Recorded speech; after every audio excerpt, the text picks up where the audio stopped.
An Air India Dreamliner bound for New Delhi was forced to return to Hong Kong today, just an hour after takeoff.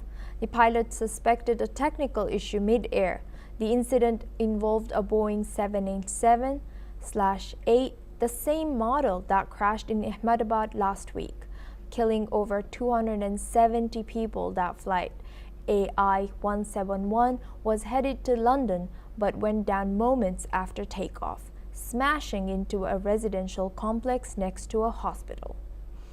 Investigators have recorded both the flight data recorder and the cockpit voice recorder, the black box from the wreckage. Experts say this is crucial to understanding why the crash occurred. A U.S. team from the NTSB and officials from Boeing and the FAA are also part of the probe, given the aircraft's American origin. India's Air Safety Bureau is leading this investigation, while the government panel has been tasked with proposing new safety protocols. The high-level committee will meet for the first time today and submit a report in 3 months. Meanwhile, families continue to grieve. Only one passenger survived. Doctors have identified 87 bodies so far. Former Gujarat Chief Minister Vijay Rupani was among the dead. He'll be laid to rest with full state honors, but for many families, they wait for the DNA results and closure continues. Let us listen in to what the doctor at the Ahmedabad Civil Hospital had to say. Air India aircraft होनारत में civil hospital में आए हुए मृतकों के शव में से 92 शव की डीएनए मैचिंग हो चुकी है. 92 of which the individuals are 87 because there is duplication. हमारे यहाँ से शव ले जाने वाले की संख्या 47 है. बाकी जो पेंडिंग है उसमें से 13 लोग अभी D4 में वेटिंग में चल रहे हैं. दूसरे 2 घंटे में 8 लोग और आ रहे हैं. दूसरे शव की या दूसरे रिश्तेदार की डीएनए कंफर्मेशन के लिए वेट कर रहे हैं. वैसे हमारे पास यहाँ पर 12 लोग हैं और फैमिली के साथ डिस्कशन करके आने वाले 11 लोग हैं. Now we have guests joining us for this discussion. Vandana Singh, she's an aviation expert. She's joining us live from New Delhi. Thank you, Vandana, for joining us today. How significant is India's aviation regulators' order to inspect all Boeing 787s in the country in operation? Is this a typical post-crash protocol according to you?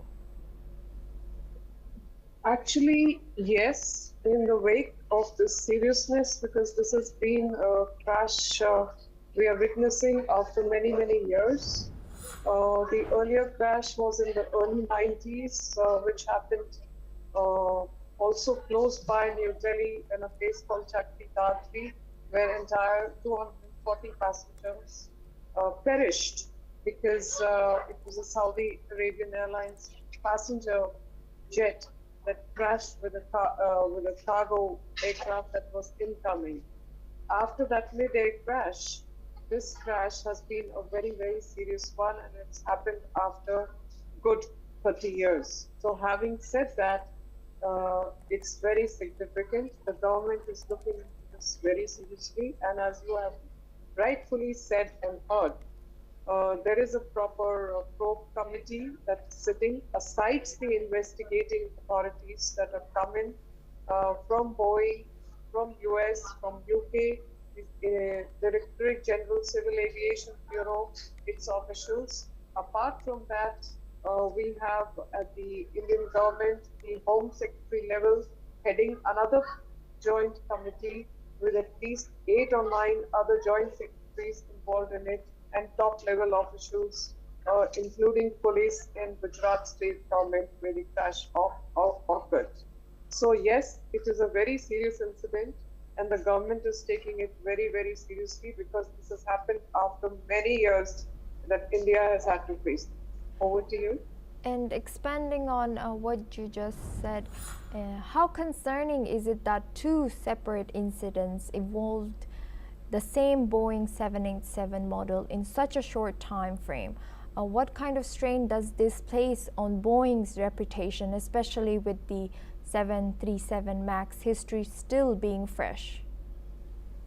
Exactly, and that is also one of the meetings that I was attending earlier in the day here. That is being questioned, and also what is being questioned is certain third-party suppliers which are providing parts to Boeing, including the ones coming from Italy and other places. And how are the inspections done? What is the quality assurance? What is the audit on these, things that are brought in? So definitely, Boeing has to make sure that its quality is of top class. Otherwise, the first watchdogs that we said are the insurance companies themselves who are looking at it.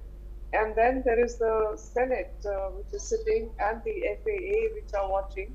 So Boeing's reputation is paramount, and I'm sure that Boeing will do everything to make sure that its components are of quality. So there have been a series of now incidents that we are hearing of. One is this one that you're talking about, this flight returning on the road from Hong Kong.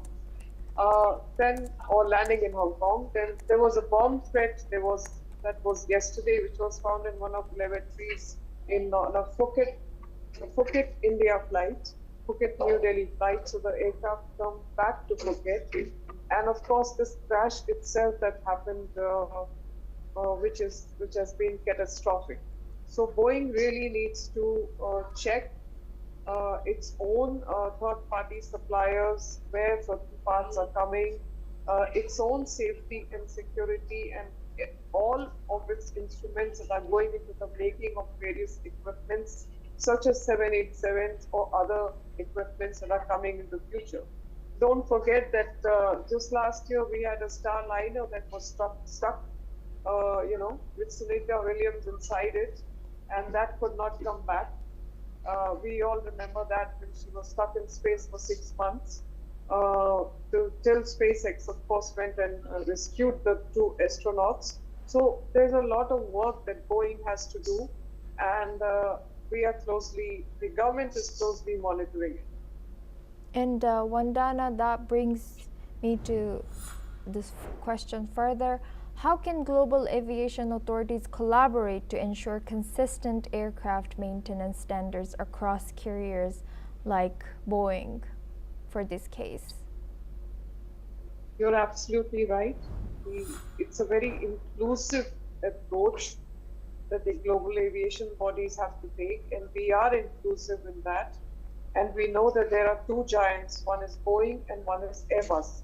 And it's very important that the safety and security aspect, the quality assurance aspect, the technique itself, the engineering itself, all of these factors are taken on inclusively, and continuous, I should say, checks be done of various equipments. For example, now in India, we believe out of the 33 equipments, 23 have been already checked, and there are some pending inspection. But this is something that has to happen globally. And not just that, there has to be rigorous audit, and sometimes there has to be surprise audit to make sure that everything of the equipment is fine and in place and the checks are done. Over to you. Thank you very much, Vandana Singh, for bringing your expertise